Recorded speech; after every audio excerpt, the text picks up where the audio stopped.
Oh, Tunisair. This flight was supposed to be something special. My chance to fly Tunisair's Airbus A320, but it turned out into an absolute nightmare. From filthy cabin interior to purposefully flight cancellations and aircraft changes. In today's video, I will take you through exactly what happened and what it's really like to fly and get scammed by Tunisair. Fancy joining me on this adventure? Welcome to Fly with Dominic.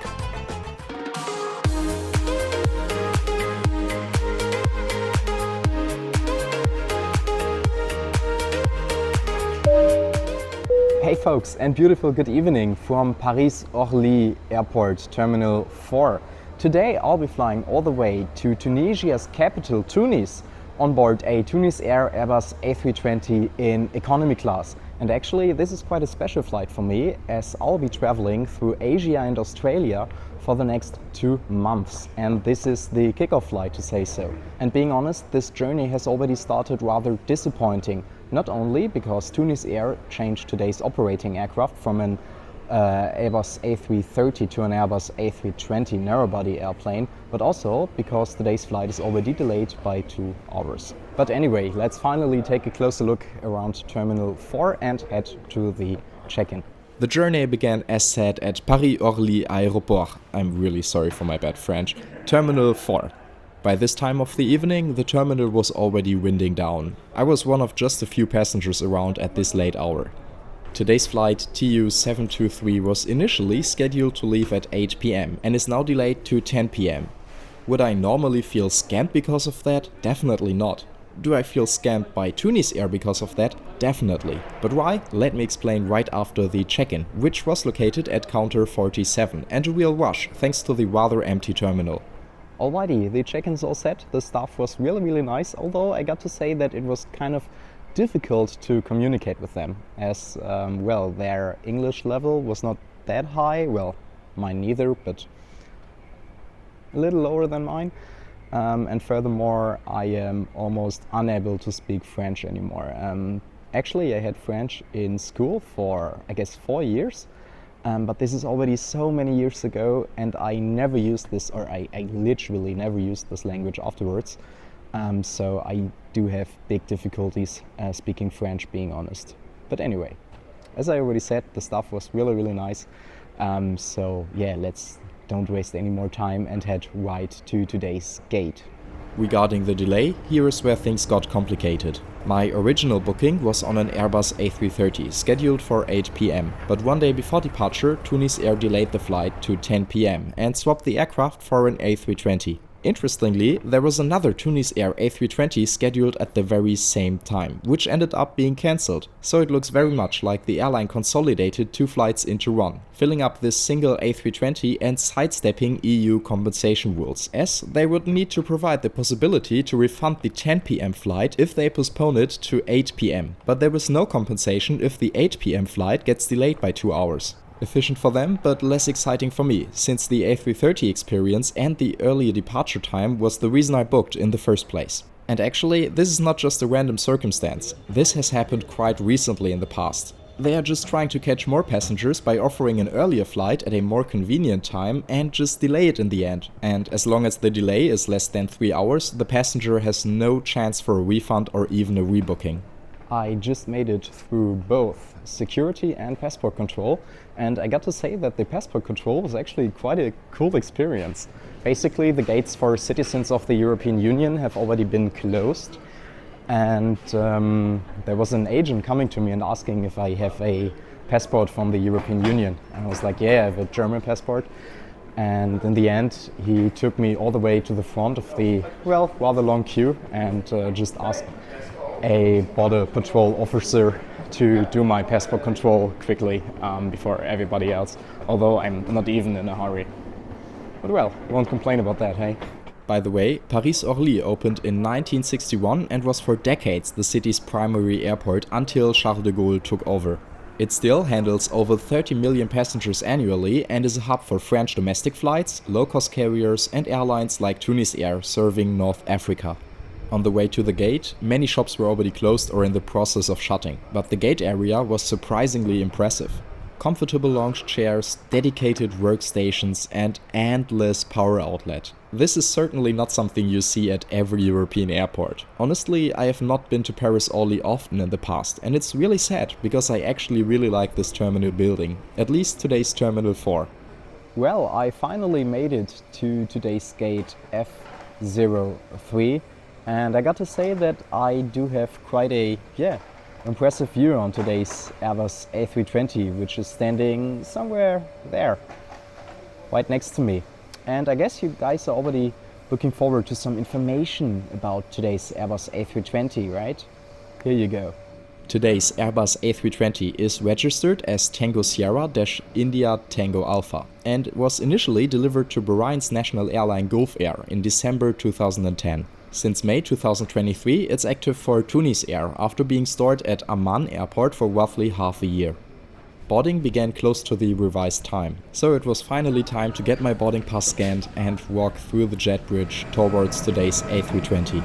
Stepping on board, I was greeted by a cabin interior that had clearly seen better days, coming with a 20-seat business class in a 2.2 as well as a 120-seat economy class in a 3.3 configuration. First off, my seat was initially 9A, but then changed to 13A due to a double booking on 9A. The legroom was excellent, as 13A is located in the emergency exit row, and that made a huge difference. The seat is also equipped with an IFE monitor, which however seemed to be deactivated. Probably this is still a relic from the Gulf Air times. The foldable table as well as the magazine pocket in front were dirty, and especially the seat pocket looked ready to fall off entirely. At least the middle seat remained empty, so I had plenty of personal space. A small victory, even if the overall cabin didn't inspire much for confidence, same as the milky window. With around 80 to 90% of the seats filled, we were finally pushed back from the gate with a delay of almost 30 minutes, plus the initial 2 hours.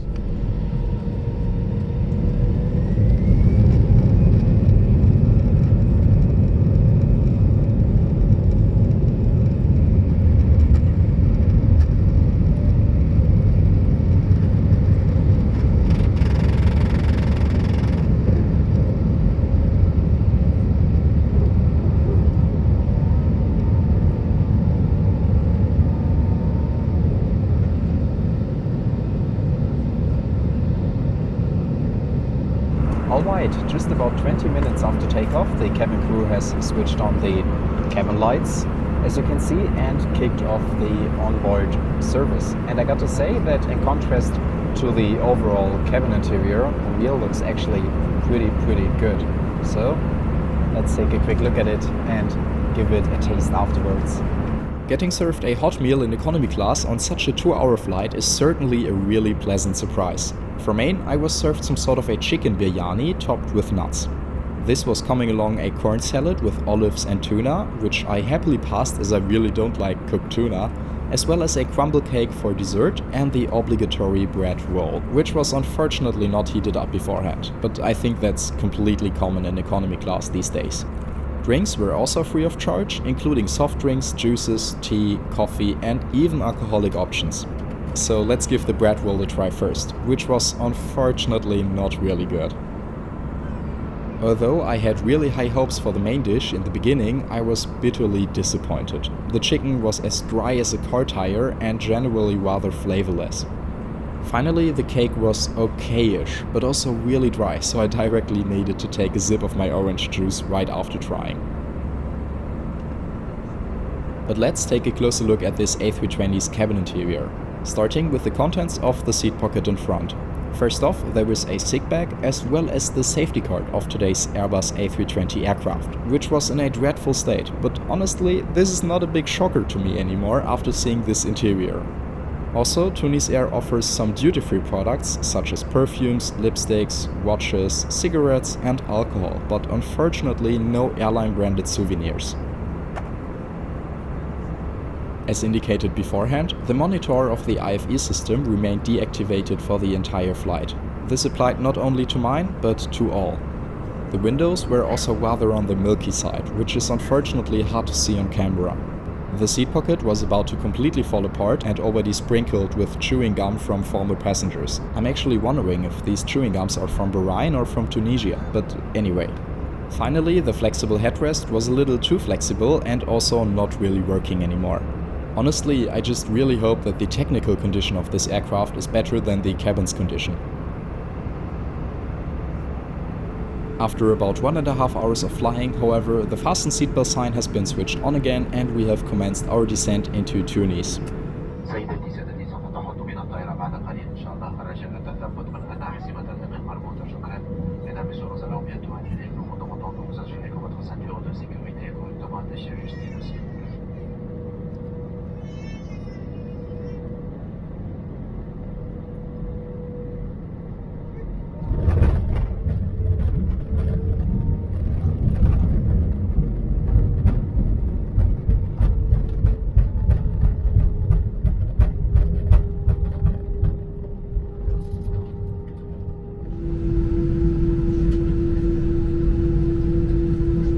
After letting most of the passengers disembark, it was my time to say goodbye to today's seat 13A and head to the front door. I would have liked to say thanks and goodbye to the cabin crew, but it seems like they have already left their positions when I got off. Upon walking through the jet bridge, I was able to take one last glimpse on the aircraft through the thick windows. But well, how was the past flight? On the positive side, free hot meals and drinks are a big plus. But that's about it. The crew members themselves were rather friendly, though you could tell it had been a long day for them.